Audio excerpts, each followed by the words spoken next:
में भी, रिकवरी में भी एक सेक्टर जो पार्टिसिपेट नहीं कर रहा है वो है आईटी। आज का बड़ा एक्सीडेंट ऑफ द डे क्यों, एक बार आशीष से समझ लेते हैं। आशीष बताइए। आज सुबह हम लोग चर्चा कर रहे थे, वो इंडिकेशंस आ रहे थे जब वो एडियाज आईटी के काफी कूल ऑफ होके दबाव के साथ कामकाज कर रहे थे, और उसके पीछे वजह थी क्योंकि यूएस में एक लिस्टेड आईटी कंपनी एक्सेंचर, उसके स्टॉक में कल एक्चुअल सेशन में वहां पे 5.5% के दबाव के साथ कामकाज हो रहा था।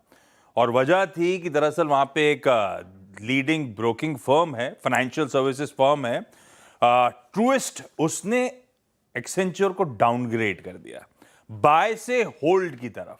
और एक्सेंचर की अहमियत यह है कि एक दिग्गज आईटी आउटसोर्सिंग कंपनी है, बिजनेस मॉडल हूबहू ऐसा है जैसे हमारे दिग्गज आईटी कंपनीज का है, उसी तरह से आउटसोर्सिंग करती है, उसी तरह से इंडिया सेंट्रिक ज्यादातर वर्कफोर्स है।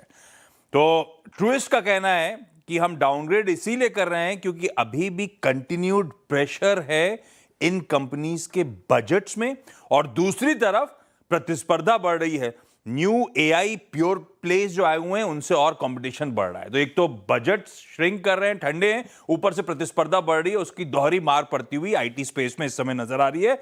इनफैक्ट वो ये भी कह रहे हैं कि अब एआई ड्रिवन आपको री आर्किटेक्चर करना पड़ेगा अपनी फर्म का। अब तक आपका हेडकाउंट बेस्ड प्राइसिंग मॉडल था, अब उसे बदलने की तैयारी करनी है, उसके रीजिक के पेन्स होंगे, और ऊपर से ग्लोबल अनिश्चितताएं कंटिन्यू कर रही हैं। तो ये सब रीजंस थे, उन्होंने साइड करे कि हम क्यों एक्सेंचर को डाउनग्रेड कर रहे हैं। अभी एक्सेंचर के लिए चैलेंजेस हैं, तो बट ऑब्वियस है इंडियन आईटी दिग्गजों के लिए भी सिमिलर चैलेंजेस सामने खड़े हैं।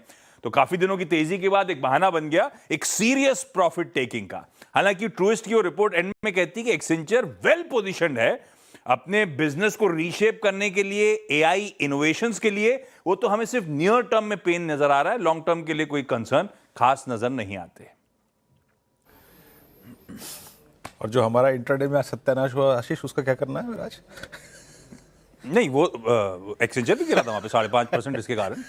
नहीं, मैं मजाक कर रहा था। नहीं, आईटी ने आपको 3 दिन बहुत कमा के दिया है, ऐसा नहीं है।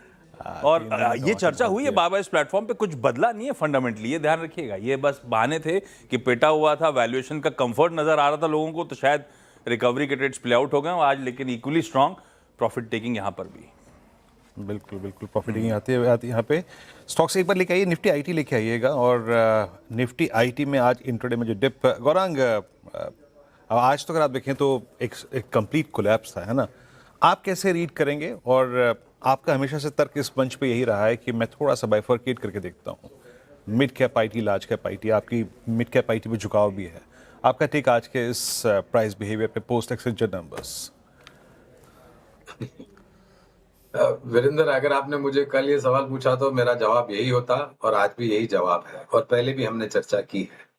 देखिए, इस क्षेत्र को समझने के लिए थोड़ा समय लगेगा और थोड़ी और बुद्धिमत्ता की जरूरत पड़ेगी।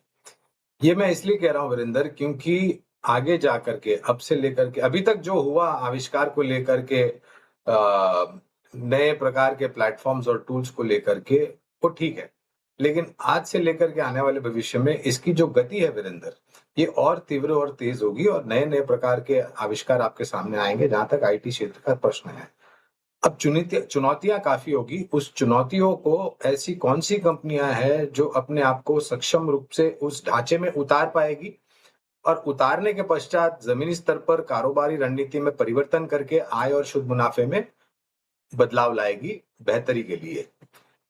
पसंदगी छोटी, मझौली और दिग्गज तीनों जगह पर है। आईटी क्षेत्र के जो 3 भाग है, ये जो आज जो आया एसेंचर को लेकर के, या फिर आने वाले समय में कॉग्निजेंट को लेकर के भी अगर कुछ ऐसी खबरें आती हैं, तो हमें आश्चर्य नहीं होगा।